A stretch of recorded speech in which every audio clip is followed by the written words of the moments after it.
Hello guys, কেমন আছো তোমরা? আশা করি সকলেই ভালো আছো। আজকে দেখাবো কিভাবে তোমরা একটি কাস্টম রুম তৈরি করবে একদম ইজিলি ভাবে। সেই প্রসেসটি আজকের এই ভিডিওর মাধ্যমে দেখিয়ে দিব। তো কাস্টম রুম তৈরির জন্য গেমে চলে আসবে, তারপরে এখান থেকে বিয়ার র্যাঙ্ক এখানে ক্লিক করবা। তো ক্লিক করার পর তারপরে এখান থেকে কাস্টম নামে একটি অপশন দেখতে পারবা, তো এখানে ক্লিক করে দিবা। তো ক্লিক করার পর তারপরে এরকম পেজ চলে আসবে, তো এখান থেকে দেখতে পারবা নিচে একদম কর্নারে ক্রিয়েট নামে অপশন রয়েছে, এখানে ক্লিক করে দিবা। তো ক্লিক করার পর তারপরে এরকম পেজ চলে আসবে, সর্বপ্রথম এখান থেকে রেগুলার বা অ্যাডভান্স, তো রেগুলার রেখে দিবা। তো তারপর এখান থেকে একটি পাসওয়ার্ড সিলেক্ট করে দিবা। তো এখান থেকে 6 সংখ্যার একটি পাসওয়ার্ড লিখে তারপরে ওকেতে পেস্ট করে দিবা। তো পাসওয়ার্ডটি দিলে তোমার কাস্টমে কেউ ঢুকতে পারবে না। তারপর এখান থেকে ক্লাসিক মোড, ক্লাসিক স্কোয়াড এটা থাকবে। তারপর এখান থেকে ম্যাপ সিলেক্ট করে দিবা। তো যেহেতু বারমুডা, তো বারমুডা সিলেক্ট করে দিলাম। তো সিলেক্ট করার পর তারপর এখান থেকে তোমরা স্কোয়াড সিলেক্ট করে দিবা। ডো কী খেলবা সেটা তোমরা এখান থেকে সিলেক্ট করে দিবা। তো এখান থেকে আমি ডো সিলেক্ট করে রাখবো। সিলেক্ট করার পর তারপর এখান থেকে দেখতে পারবা গেম নামে একটি অপশন রয়েছে, তোমরা কী করবা সরাসরি গেম নামে অপশনে ক্লিক করে দিবা।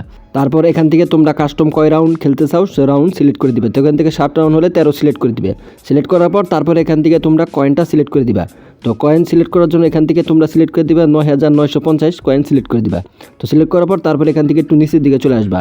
তো নিচের দিকে আসলে এখান থেকে তোমরা দেখতে পারো থ্রোবেট লিমিটেড, তো এখান থেকে এটা নো করে দিবা, তাহলে আনলিমিটেড গ্লোয়াল মারতে পারবা। তো তারপর এখান থেকে এমো লিমিটেড এটাও নো করে দিবা, তাহলে আনলিমিটেড এমো পাবা। তো তারপর এখান থেকে নিচের দিকে চলে আসবা। নিচের দিকে আসলে এখান থেকে দেখতে পারবা ক্যারেক্টার স্কিল ইয়েস দেওয়া রয়েছে, তো এখান থেকে যদি নো করে দাও তাহলে এখান থেকে কোনো ক্যারেক্টার কাজ করবে না। তো এখান থেকে ইয়েস করে রেখে দিলাম, তাহলে এখান থেকে ক্যারেক্টার কাজ করবে। তো তারপর এখান থেকে গান এবিলিটিস নামে যে অপশনটি রয়েছে, তো এই অপশনটি এখান থেকে নো করে দিলে তাহলে কোনো গানের ইভো কাজ করবে না। তো এখান থেকে যদি ইয়েস করে দাও তাহলে এখান থেকে ইভো কাজ করবে। তো তারপর নিচে দেখতে পারো হেডশুট, এখান থেকে যদি তোমরা এটা ইয়েস করে দাও তাহলে কিন্তু হেডশুট কাস্টম তৈরি হয়ে যাবে। তো এখান থেকে যদি নো করে দাও তাহলে কিন্তু এটা কি হবে, হেডশুট বা বডি শুট কাস্টম হয়ে যাবে। তো এই ছিল মূলত প্রসেস। তো এইভাবে তোমরা একটি কাস্টম রুম তৈরি করতে পারবে। তো এখান থেকে মূলত কাজ শেষ। তারপরে এখান থেকে কী করতে হবে, ক্রিয়েট রুম যে নামে অপশন রয়েছে এই অপশনে একটি ক্লিক করে দিবা।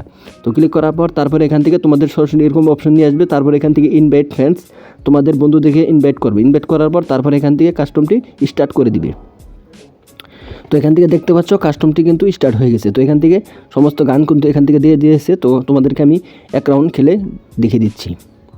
তো যারা ভিডিওটি দেখতেছে এখনও ভিডিওটি সাবস্ক্রাইব করেনি, চ্যানেলটি সাবস্ক্রাইব করে দিয়ে ভিডিওতে লাইক কমেন্ট শেয়ার করে দিবা। তো এখান থেকে গ্লোবাল সব কিছু এখান থেকে কিন্তু আমি নিয়ে নিলাম।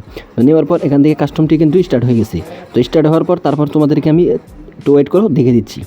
তো এখান থেকে দেখতে পাচ্ছ আনলিমিটেড গ্লোবাল পড়তেছে। তো এইভাবে তোমরা কিন্তু আমার ভিডিও দেখে তোমরা কাস্টমগুলো তৈরি করতে পারো। তো এই ছিল মূলত ভিডিও। তো ভিডিও ভালো লাইক দিবেন, চ্যানেল হয়ে তাহলে চ্যানেল সাবস্ক্রাইব করে দিবা।